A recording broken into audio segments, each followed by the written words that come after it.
Margaret Anglan, and I am the owner of Mr. Wyman Electric. We're electricians, state certified. And let me just say this, it wasn't an actual easy task to start with. So Victoria, I came to Victoria and she started giving me some instructions, but I didn't exactly take them. I kind of like go, oh, okay, I'm a small business and what am I gonna do? I can't function in that space yet. I kept on telling her, yet, I can't do that.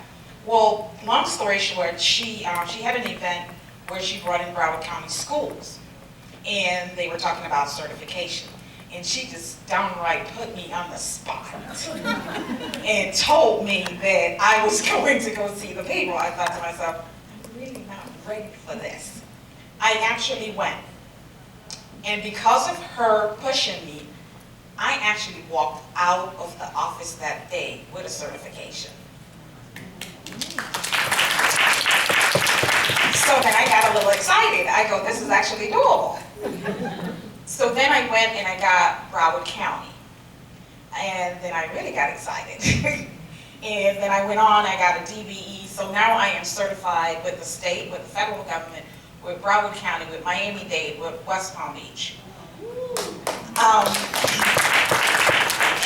And I want to say this. Someone talked a little bit about having to pay.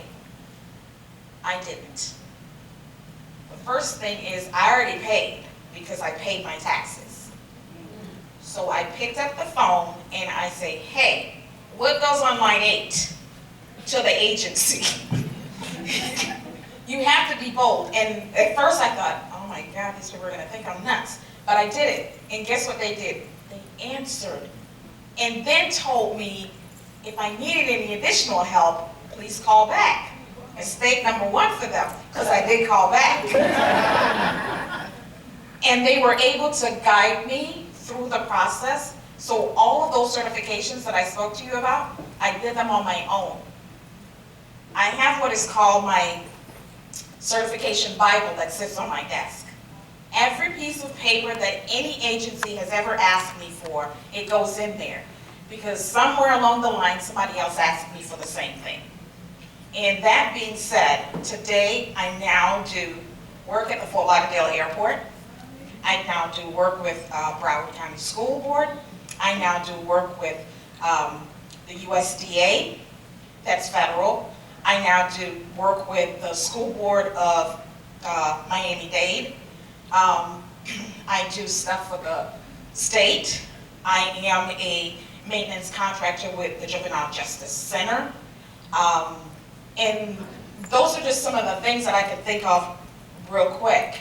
And what am I saying? To say all of this is do your due diligence.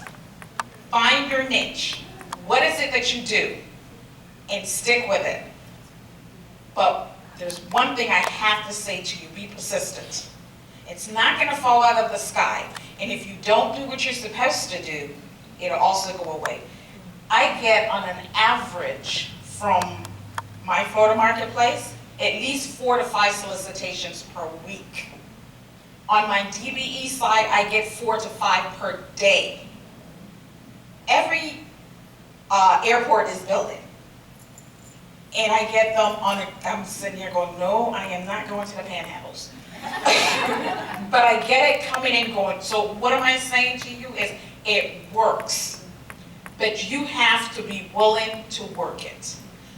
I have to say special thanks to Victoria though, because had she not given me that extra kick, I would have probably been still sitting down saying, I'm a small business and I can't do it. The second thing is when I went to the Florida Women's Business Center, I walked in there as if though my business had it going on. No, it didn't. But I was too scared to say how messed up it was.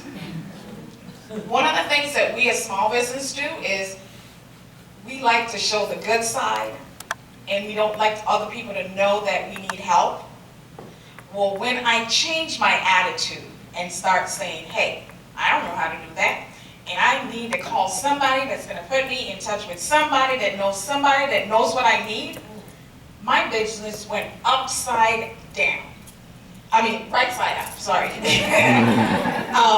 And now I am walking into places, people know who I am, they know things that I've done and different things like that. That's phenomenal.